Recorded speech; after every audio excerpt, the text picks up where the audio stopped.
আসসালামু আলাইকুম everyone, welcome back to my channel Mukti's cooking world. আপনারা সবাই বেশ কিছুদিন যাবৎ অনেক বেশি রিকোয়েস্ট করছিলেন তেল ছাড়া কিছু নাস্তার রেসিপি শেয়ার করার জন্য। আজকে এমনই একটা রেসিপি নিয়ে হাজির হয়ে গিয়েছি। প্রত্যেকটা লেয়ারে লেয়ারে চিকেনের পুর আর খুবই অল্প তেলে তৈরি করা এই অসম্ভব মজার নাস্তাটি, যেটা আপনারা গরম এবং ঠান্ডা দুই অবস্থাতেই খেতে পারবেন।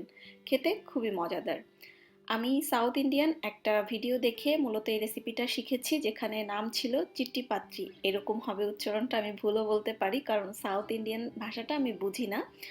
তো আশা করছি রেসিপিটা ভালো লাগবে। তো চলুন দেখে নেওয়া যাক কিভাবে তৈরি করতে হয়। আজকের রেসিপির জন্য প্রথমেই আমি একটা মুরগির সলিড বুকের মাংস সামান্য একটু আদা রসুন বাটা এবং লবণ দিয়ে সিদ্ধ করে নিয়েছি। সিদ্ধ করার পরে এটাকে আমি কাঁটা চামচের সাহায্যে খুলে নিয়েছি বা শ্রেডেড করে নিয়েছি। এই পার্টটুকু আমি আর দেখালাম না, মুখে বলে দিলাম, জাস্ট মুরগির বুকের মাংস সিদ্ধ করে সেটাকে খুলে নিলেই হয়ে যাবে। তো প্রথমে আমি পুরটা রান্না করে নিব। এর জন্য চুলায় একটা হাঁড়ি বসিয়ে এর মধ্যে দিয়ে দিচ্ছি আমি 1.5 টেবিল চামচের মতো রান্নার রেগুলার তেল। এবার এর মধ্যে আমি দিয়ে দিচ্ছি 1 টেবিল চামচ পরিমাণ আদা রসুন বাটা। আদা রসুনটাকে হালকা একটু তেলের মধ্যে ভেজে নিচ্ছি।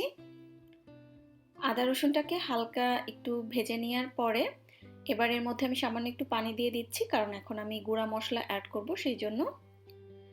এবার দিয়ে দিচ্ছি এর মধ্যে আমি 1 চা চামচ পরিমাণ লাল মরিচের গুঁড়া, দিচ্ছি আধা চা চামচ পরিমাণ হলুদের গুঁড়া, দিয়ে দিচ্ছি 1 চা চামচ পরিমাণ জিরার গুঁড়া এবং 1 চা চামচ পরিমাণ গরম মশলার গুঁড়া। এটা বাজার থেকে কিনে আনা গরম মশলার গুঁড়া। এবার মশলাটাকে ভালোভাবে কষিয়ে নিব তেলটা উঠে আসা পর্যন্ত। বেশ কিছুক্ষণ পরে দেখতেই পাচ্ছেন মশলাটা কষে গিয়ে তেলটা উপরে উঠে এসেছে।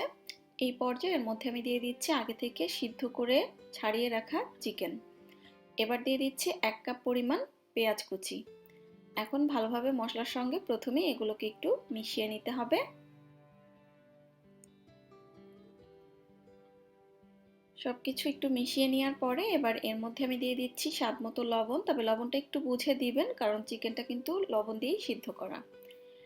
এবার এর মধ্যে দিয়ে দিচ্ছি 1 টেবিল চামচ পরিমাণ কাঁচামরিচ কুচি। এবার সবকিছু খুব ভালোভাবে হাই হিটে একটু রান্না করে নিতে হবে, যাতে করে পেঁয়াজটা একটু সফট হয়ে আসে এবং সবকিছু একটু ভাজা ভাজা হয়ে যাওয়া পর্যন্ত। তবে পেঁয়াজটাকে অতিরিক্ত সময় ধরে রান্না করে সফট করার কোনোই প্রয়োজন নেই, কারণ এগুলো পরবর্তীতে আরও স্টেপ আছে, সেই পর্যায়ে সিদ্ধ হয়ে যাবে। তো দেখতেই পাচ্ছেন যে চিকেনের পুরটা একদম সুন্দর ভাজা ভাজা হয়ে গিয়েছে এবং সফট হয়ে গিয়েছে। এই পর্যায়ে চুলা থেকে নামিয়ে নিতে হবে। আজকের রেসিপির জন্য আমাদের আরও প্রয়োজন হবে সমুচা বা স্প্রিং রোল শিট। আমি আজকে ব্যবহার করছি বাজার থেকে কিনে আনাটা। তবে আপনারা যদি ঘরে তৈরি করতে চান সেটার একটা রেসিপি আমার চ্যানেলে আছে, আমি লিংক ডেসক্রিপশন বক্সে দিয়ে দিব। অথবা এই রেসিপির জন্য আপনারা চাইলে আমরা যেটা ভেজিটেবল রোলের জন্য একটা গোলা তৈরি করে শিট তৈরি করি, সেই শিটটাও ব্যবহার করতে পারবেন। আমি ভেজিটেবল রোলের একটা রেসিপির লিংকও দিয়ে দিব, যেটা ডেসক্রিপশন বক্সে থাকবে। তো যেহেতু এই জিনিসগুলো আমার চ্যানেলে আগে থেকেই করে দেখানো আছে, সেই জন্য এই ভিডিওটা আর আমি বড় করলাম না, আমি বাজার থেকে কিনে আনা শীটটাই ব্যবহার করছি। এখানে একটা পাত্রে আমি 3টা ডিম ভেঙে নিয়েছি। আপনারা যদি এই নাস্তাটি সাইজে বড় করেন সেক্ষেত্রে কিন্তু ডিমের পরিমাণও বাড়াতে হবে। তো ডিমটাকে আমি একটু মিশিয়ে নিচ্ছি। এবার এর মধ্যে আমি দিয়ে দিচ্ছি আধা চা চামচ পরিমাণ গোলমরিচের গুঁড়া, গোলমরিচের গুঁড়া না থাকলে লাল মরিচের গুঁড়া দিলেও হবে। আর দিয়ে দিচ্ছি খুবই সামান্য একটু লবণ, শুধুমাত্র ডিমের জন্য। দিচ্ছি 3 টেবিল চামচ পরিমাণ দুধ, আর এখানে দুধটা অবশ্যই ব্যবহার করতে হবে ডিমের সাথে। এখন ডিম আর দুধটাকে খুব ভালোভাবে মিশিয়ে নিতে হবে। ডিম দুধের মিশ্রণটা ভালোভাবে মিশিয়ে নেওয়া হয়ে গিয়েছে। এখানে আমি একটা হাঁড়ি নিয়ে নিয়েছি এবং এই হাঁড়িটার মধ্যেই আমি আজকের এই নাস্তাটি তৈরি করব। তো এর জন্য প্রথমেই এখানে আমি দিয়ে দিচ্ছি 1 চা চামচ পরিমাণ তেল, আর তেলটাকে একটা ব্রাশের সাহায্যে আমি ভালোভাবে ছড়িয়ে দিচ্ছি। তেল হাঁড়ির মধ্যে ছড়িয়ে নেওয়ার পরে আমরা যে ডিম আর দুধটাকে ফেটিয়ে রেখেছিলাম তার মধ্যে এখন আমি দিয়ে দিচ্ছি বাজার থেকে কিনে আনা যে সমোচার শীট বা স্প্রিং রোলের শীটটা ছিল, সেই শীটটা জাস্ট ডিম দুধের মিশ্রণে এভাবে একটু ডুবিয়ে নিতে হবে। ডুবিয়ে নিয়ে সরাসরি আমি যে হাঁড়িটায় এইটা তৈরি করব তার মধ্যে বিছিয়ে দিচ্ছি। আর আমি শীটটাকে ভিজিয়ে নেওয়ার সুবিধার্থে প্রত্যেকটা শীট মাঝখান দিয়ে একটু কেটে নিয়েছি। আর আপনারা চাইলে আস্ত অবস্থাও রাখতে পারেন। তো আমি যেহেতু বাজার থেকে কিনে আনা শীটটা ব্যবহার করছি, এই জন্য এখানে কিন্তু আমি ডাবল লেয়ার ব্যবহার করছি শীটটায়। যেহেতু বাজার থেকে কিনে আনা শীটটা অনেক বেশি পাতলা হয়, তবে আপনারা যদি ঘরে তৈরি শীট ব্যবহার করেন তাহলে এখানে একটা করে শীট ব্যবহার করলেই হবে। এবার চিকেনের পুর দিয়ে দিচ্ছি, দুটো লেয়ার বিছিয়ে নেওয়ার পরে। চিকেনের পুর দিয়ে নেওয়ার পরে ওই একইভাবে ডিম দুধের মিশ্রণে শীটটাকে ভিজিয়ে আবারও ডাবল লেয়ার দিয়ে এটাকে ঢেকে দিতে হবে, এবং এই একইভাবে যতক্ষণ পর্যন্ত আপনার চিকেনের পুরটা আছে ততক্ষণ পর্যন্ত স্টেপ বাই স্টেপ লেয়ারিংগুলো করে যেতে হবে। তো আমি একইভাবে প্রত্যেকটা স্টেপ বাই স্টেপ চিকেনের পুর দিয়ে লেয়ারগুলো তৈরি করে নিব। তো আমার সবগুলো লেয়ার করে নেওয়া হয়ে গিয়েছে, আমার মোট 6টা লেয়ার হয়েছে। চিকেনের পুর কতটুকু এটার উপরে ডিপেন্ড করে আসলে লেয়ারগুলো হবে। সবগুলো লেয়ার দিয়ে নেওয়ার পরে এবার সাইডগুলো এরকম হাতের সাহায্যে উপর দিকটায় তুলে এটাকে একটা রাউন্ড শেপ দিয়ে নিতে হবে। ডিম দুধের মিশ্রণে যেহেতু আমরা শীটগুলো ভিজিয়ে নিয়েছি, এটা খুবই সফট থাকে, তো খুব সহজেই আপনারা করে নিতে পারবেন। এবার উপর দিক দিয়ে আরও 2-3টা শীট দিয়ে এটাকে ফাইনালি ভালোভাবে সিল করে দিতে হবে, যাতে করে কোনো সাইডে কোনো অংশ থেকে পুরটা বের হয়ে আসার কোনো চান্স না থাকে। তো আমি কিভাবে কাজটা করছি আশা করি দেখে বুঝতে পারছেন। তো আমি পুরোটা এবার সিল করে দিব।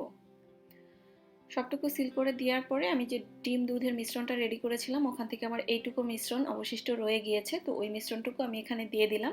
আপনাদের যদি পরিমাণে আরও বেশি থাকে সেক্ষেত্রেও কোনো সমস্যা নেই, পুরোটা দিয়ে এভাবে একটু কাঁটা চামচ দিয়ে ছিদ্র করে ভিতরে ঢুকিয়ে দিবেন, এটা ফেলে দিবেন না। তো আমার এটা এখন আমি সরাসরি চুলায় বসিয়ে দিব।